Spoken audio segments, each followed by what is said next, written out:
Hey guys, John here from eTrailer.com. Today we have our 2017 Nissan Titan. We're test fitting the Rhino Rack Vortex Aero Roof Rack system.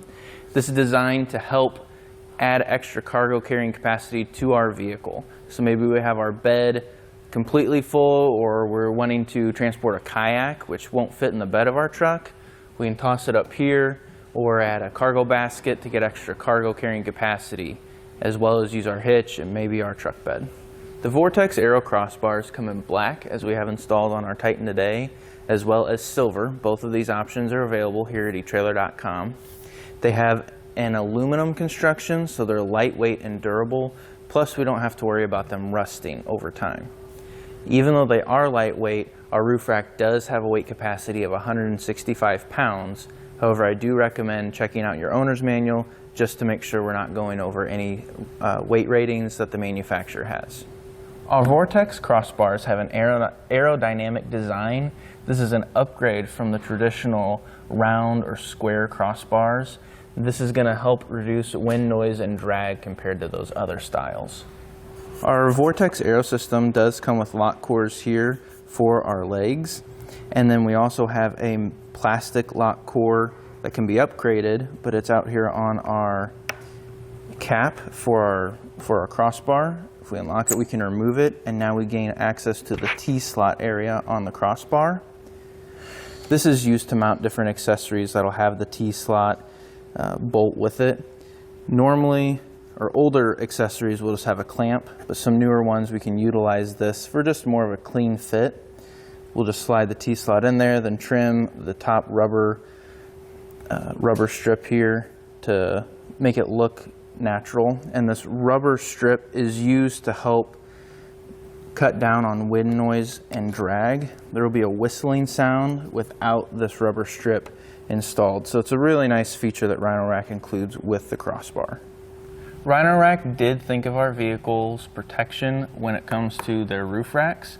This bottom part of the fit kit here, this is rubber, and so it won't damage our paint, as well as this clamp. It actually has a thin piece of rubber here so we don't have metal touching our vehicle.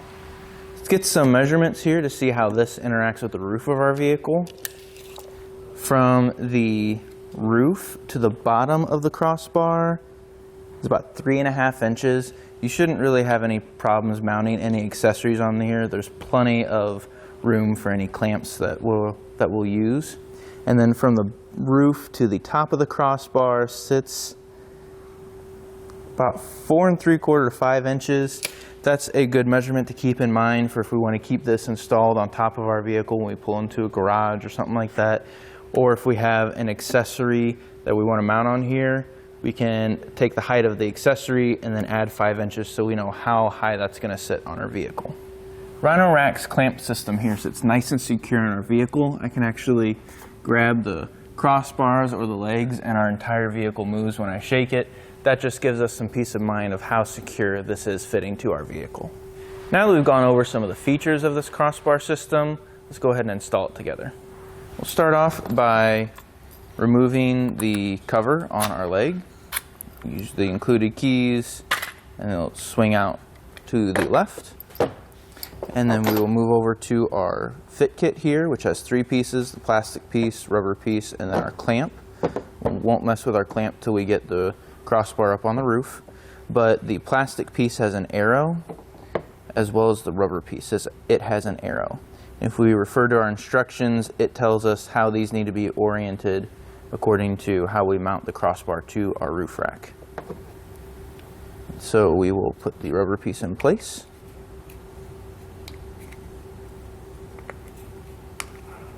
You just got to kind of move the lips around, make sure it sits on there nice and tight.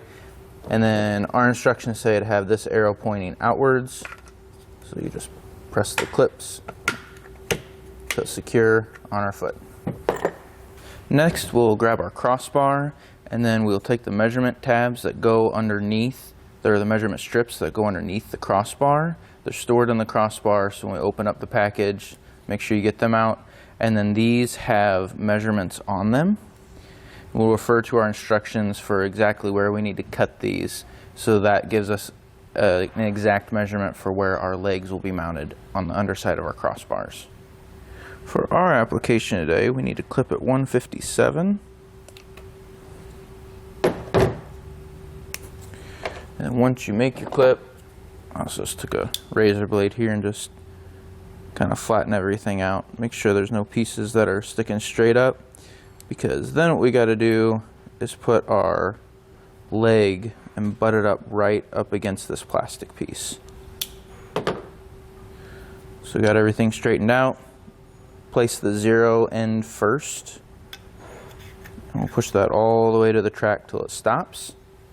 Now we're ready to add our leg to the underside of our crossbar. With our leg, we have this T-bolt here, and we're going to need to loosen up this screw. So we'll flip our leg over and then use the included tool to loosen up that bolt. And now that the T-bolt sits more loose, we can slide it right on to our crossbar.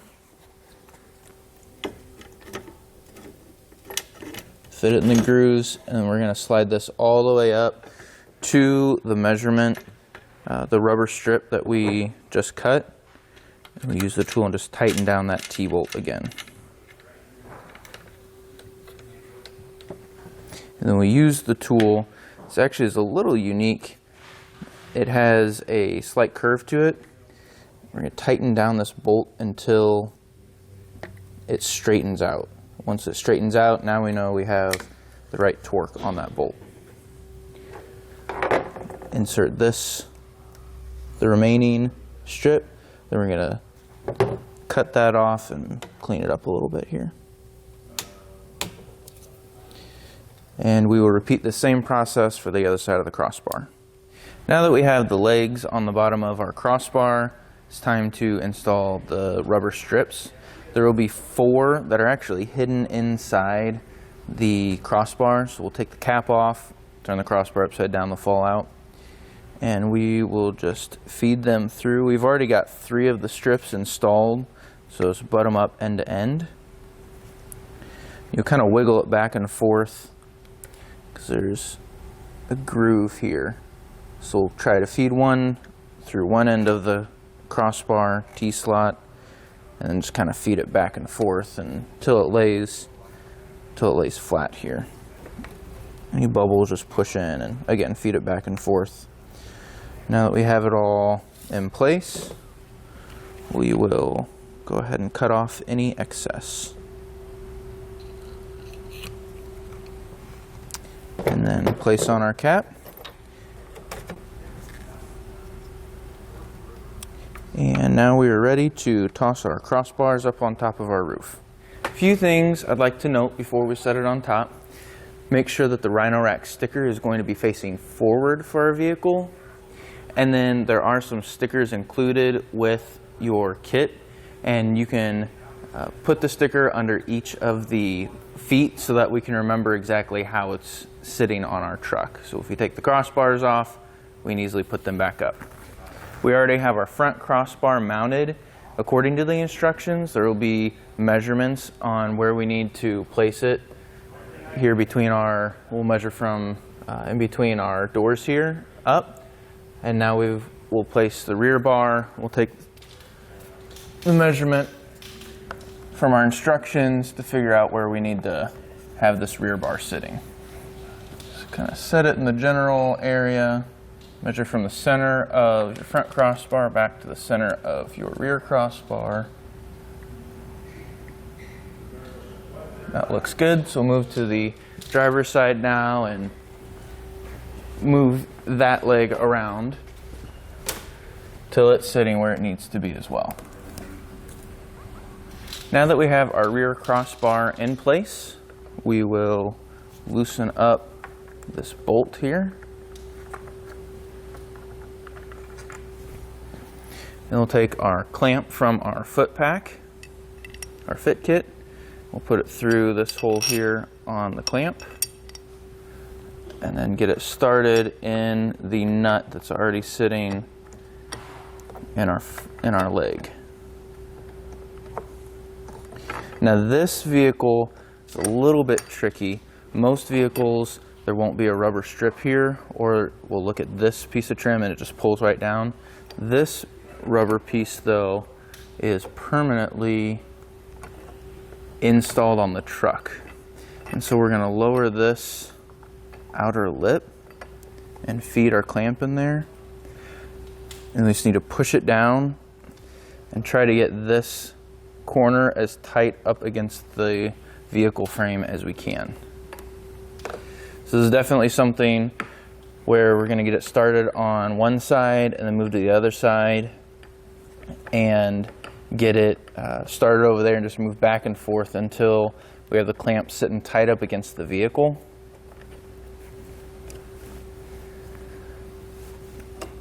So that's getting tight.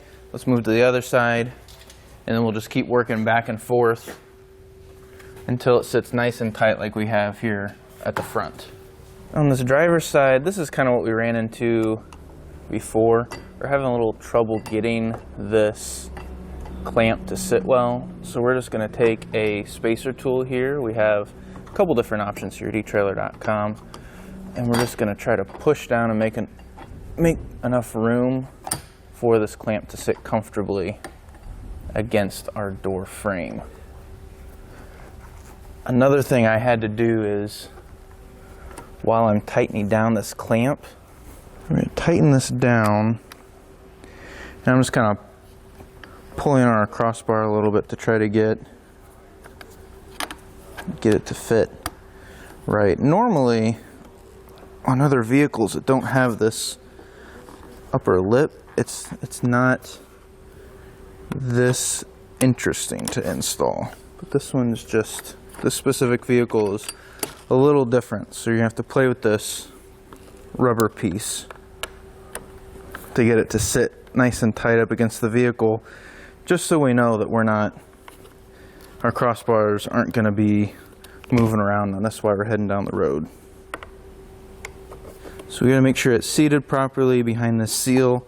Also, one thing I just figured out is I had this clamp was actually sitting on top of one of these ridges.